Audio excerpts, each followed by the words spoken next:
ሰላም ጤና ይስጥልን። የጊዮን ዜና መረጃዎችን እንሆ። አሁን ላይ አንዳንድ ሰዎች የብልጽግና ወንጌልን ይመስል ወተት እኮ ጥቁር ነው ከዓይናቸው ነው ችግሩ አይነት ማንነታቸውን በገንዘብ የለወጡ ጥቁር ባንዳዎች የኛ ትውልድ እያደረገው ስላለው የጠመንጃ አብዮት እንደዚህ ነው መሆን ያለበት፣ ይህ ነው መደረግ ያለበት፣ ለምን እንደዚህ ይደረጋል፣ ትክክል አይደለም የሚል ትችት ሲያቀርቡ ይስተዋላል። መሬት ላይ እየሆነ ያለውን እያንዳንዱን ፖለቲካዊ፣ ወታደራዊ ክስተት በንስር አይን እየቃኘን ወቅቱ የሚፈልገውን የትግል መስመር ተልመን የመጨረሻውን የአሸናፊነት ጽዋ የምንቀዳጅበትን የድል ሀዲድ ሳንለቅ እየተጓዝን በማያቋርጥ ጀግንነት የበዛበት ጀብድ እየፈጸመ ያለ ራሱን ያበቃ ትውልድ ተፈጥሯል።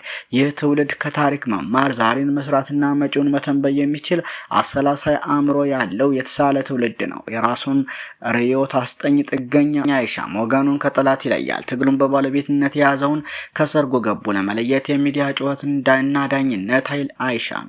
የጥይቱን ቁስል እና የመከራውን ላብ በእያንዳንዳችን ላይ የተወው አሻራ አይተን እንለየዋለን። ወቅቱ በሚጠይቀው የፖለቲካና የዘመን ወታደራዊ ቁመና ልክ ራሱን እያዘጋጀ በትላንት ታሪካችን ውስጥ አማራ የሚባልን ትልቅ ሕዝብ ያደናቀፈውን እንቅፋት ዛሬ ላይ እያረመ የሚጓዝ የድላችን ሚስጥር መሰባሰቢያችን፣ መደራጀታችን፣ መሰልጠንና መታጠቃችን ብቻ ሳይሆን በአንድነት በቆመው የተባበረ ክንዳችን እንደሆነ ጠንቅቆ ያውቃል። በዚህ ትግል የተከፈለው መስዋዕትነት የድላችን ደጃፍ ላይ አድርሶናል። ትውልዱ ይህን ስለሚረዳ ትናንትን አስታውሶ ከዛሬ ጋር አቀናጅቶ ነገን ይተነብያል። በስተመጨረሻም የትውልዱ ህልም እውን ይሆን ዘንድ የድሉን ሀዲድ ይዞ ወደፊት እየተጓዘ በቀን በአደባባይ የ4 ኪሎን ቁልፍ እንቀበለዋለን ሲል አርበኛ ብርሃኑ ቻሌ ገልጿል። በተያያዘም የአማራ ፋኖ ብሔራዊ ንቅናቄ ሸዋ ጠቅላይ ግዛት አሳምነው አፄ ዘርዓ ያዕቆብ አንደኛ ኮር በፍቃዱ በላይ ክፍለ ጦር የብርሃን 1 ሰዓት ከ30 ደቂቃ ጀምረው እስከ ምሽቱ 1 ሰዓት ድረስ በተደረገ እልህ አስጨራሽ ውጊያ በሰረርኩላ እና በቱቲ ከተሞች መሽጎ በነበረው የአገዛዙ ኃይል ላይ እንደ እሳት እያቃጠሉ ጠንካራ ምት አድርገውበታል። ሆኖም የስርዓቱ ጅምላ ተጋላቢ ኃይል በመሬት ላይ ሊቀበለው የሚገባውን ታሪካዊ ቅጣት ከጀግኖቹ ክንድ ተቀብለዋል። የበረሃው ትንታግ በፍቃዱ በላይ ክፍለ ጦር አንዲት እሳት የለበሰች ሻለቃ ወደ ሰረርኩላ ከተማ በረገጠችበት ቅጽበት በአገዛዙ ጥርቅም ኃይል ላይ የወሰደችው የፈጣንና መብረቃዊ ማጥቃት ስልት ጠላትን ሙሉ በሙሉ ግራ ጋብቶታል። ከዚህ የተነሳ ጭንቅ ውስጥ የገባው መውጫ ያጣው የአገዛዙ ኃይል ጫካ ውስጥ ያደራጀውን ዘራፊውን ሽን ስብስብ ለአጋዥነት ለህይወት ማዳኛ የጋበዘ ሲሆን የአናብስቶቹ ክንድ የማይነካ በመሆኑ ነገሩ እንዳሰበው ሳይሳካ ቀርቷል።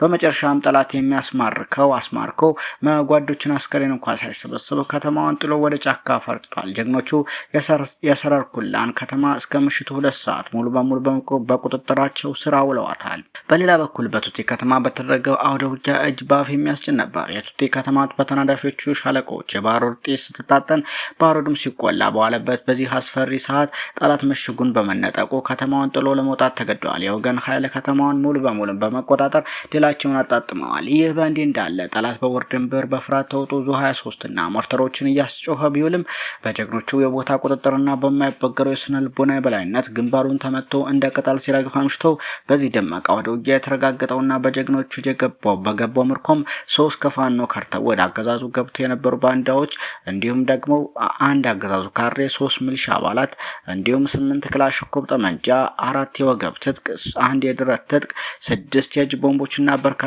ተኳሾች በጀግኖቹ እጅ ገቢ ተደርገዋል። ሌላው የአማራ ፋኖ ሸዋ ጠቅላይ ግዛት አሳምነው ከሰም 2ኛ ኮር ኃይለማርያም ክፍለ ጦርን በሀገረ ማርያም ቀጠና በአገዛዙ ሚሊሻና ፖሊስ ላይ ድል ተቀዳጅተዋል።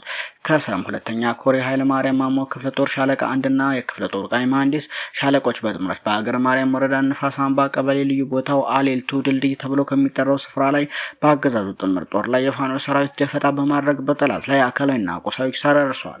ጠላት ሁልጊዜ እንደለመደው የጥፋት ተልዕኮውን ለመፈጸም ወደ ንፋስ አምባና ሰኮሩ ቀበሌ መንቀሳቀሱን የደረሳቸው የኃይለ ማርያም ማሞ የምድር ተምዘግዛጊ ጦር የተንቀጨቀጨውን ጠላት ወደ መውደቂያው ጠብቆ በማስገባት ድንገት ባላሰበው መልኩ መብረቃዊ ጥቃት ሲዘነዘርበት 1 የሚሊሻ አባላት ሲደመሰስ 2 የሚሊሻ አባላት አካላዊ ጉዳት ደርሶባቸዋል። በተጨማሪም 1 የፖሊስ አባል ስሙ ሳሳው የሚባል ከጉልበት በታች በነበልባሎቹ ተመቶ ቁስለኛ መሆኑም ተረጋግጧል።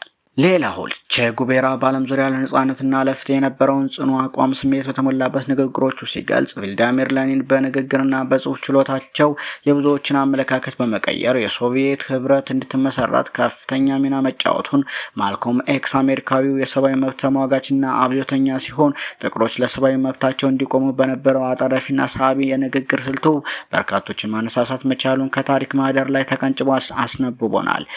ፓትሪክ ሉሙምባ የኮንጎ ዲሞክራሲያዊ ሪፐብሊክ የመጀመሪያው ጠቅላይ ሚኒስትርና አብዮተኛ ሲሆን ከአውሮፓ ቅኝ ግዛት ለመውጣት የአፍሪካ አንድነትን ለማጠናከር ያደረጉት ተጋድሎ አንደበተ ርቱዕነት በታሪክ ሲታወስ የኩባ አብዮት መሪ የነበሩ ፊደል ካስትሮ በዓለማችን እጅግ ረጅም በመባል የሚታወቁትና አሳማኝ በሆነ ንግግራቸው ህዝቡን በማስተባበር አብዮቱን በማጽናት ማለፋቸውን አንድ ታጋይ በግርድፉም ሆነ በጥልቀት ያውቃቸው የሚችሉ ታሪኮች ናቸው። ሚሊዮን ወጣቶች ከአማራ ህዝብ ትግል በቀጥታ ያሰለፈ ሚሊዮኖችን ከትግሉ ጎን እንዲቆሙ ያስቻለ አንድን ታላቅ ህዝብ ከድባቴ እልቂት አላቆ ሞቢላይዝ ማድረግ የቻለ በቅርቡ የሆነውን ለኛ ይቅርና በርቁ ለሚመለከቱ ሁሉ የተስፋ ጎህን እንዲሰንቁ ያስደረገ ሌሎች አንድ የእሱን አይነት ቢኖረን ብለው የሚመኙት አንደበተ ርቱዕ የሆነ አንድ መሪ አለ። እርሱም አርበኛ ዘመነ ካሴ ነው። ከሚተኩሱት የአፈሙዝ ላንቃችን እኩል ከዚህ አንደበት የተወረወሩ ቃላት በጠላት ካምፕ ላይ ሚሳይል አዝንበዋል።